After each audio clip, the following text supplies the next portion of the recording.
ঈদকে সামনে রেখে কর্মচাঞ্চল্যে ভরে উঠেছে নারায়ণগঞ্জের রূপগঞ্জ উপজেলার জামদানি পল্লী। বিশেষ করে বাংলাদেশ ক্ষুদ্র ও কুটির শিল্প কর্পোরেশনের অধীনে গড়ে ওঠা বিসিক জামদানি শিল্প নগরী সহ আশেপাশের এলাকায় এখন ব্যস্ত সময় পার করছেন তাঁতি ও কারিগররা।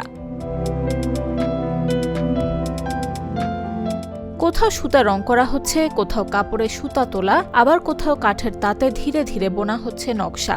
যেন দম ফেলারও ফুরসত নেই তাদের।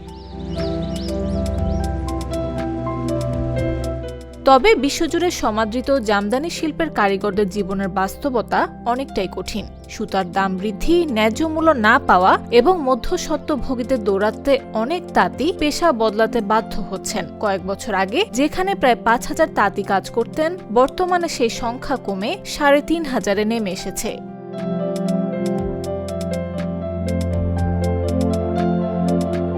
কারিগররা জানান, একটি জামদানি শাড়ি তৈরি করতে ১ সপ্তাহ থেকে শুরু করে কয়েক মাস পর্যন্ত সময় লাগে।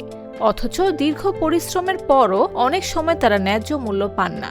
ফলে পাইকারি বাজারে কম দামে শাড়ি বিক্রি করতে বাধ্য হন তাঁতিরা।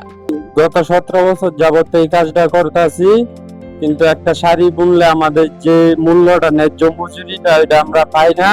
সরকার যদি আমাদেরকে কোনো লোন দিত, তাহলে আমরা এটা ভালোভাবে ব্যবসাটা করতে পারতাম, পুরাটা লাভই আমাদের থাকতো। কারিগরের সমস্যা, কারিগর নাই, হারগিত কারিগর নাই। যদিও পাওয়া যায় তাহলে ১,০০,০০০, ১,৮০,০০০, ৯০,০০০, ৫০,০০০ টাকা অ্যাডভান্স দিয়ে তৈরি করে রাখতে হয়। ঈদুল ফিতরকে কেন্দ্র করে এই সময়টি জামদানি পল্লীর সবচেয়ে বড় বিক্রির মৌসুম। ব্যবসায়ীরা আশা করছেন এবার বিক্রি ২০ থেকে ৩০% পর্যন্ত বাড়তে পারে। এই ব্যবসাটা অনেকই ভালো। জামদানি এটা অনলাইন পেজে দেওয়াতে অনেক ভালো চলতেছে, দেশে বিদেশে সব জায়গায়। বাংলাদেশের প্রতিটি কোণায় আমাদের কাস্টমার রয়েছে, আর আমাদের সবচেয়ে বেশি সেল হয় ঈদে এবং পুজোতে।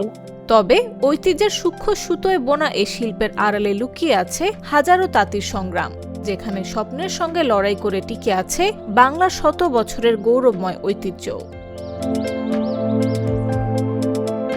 নিউজ ডেস্ক, জাগো নিউজ।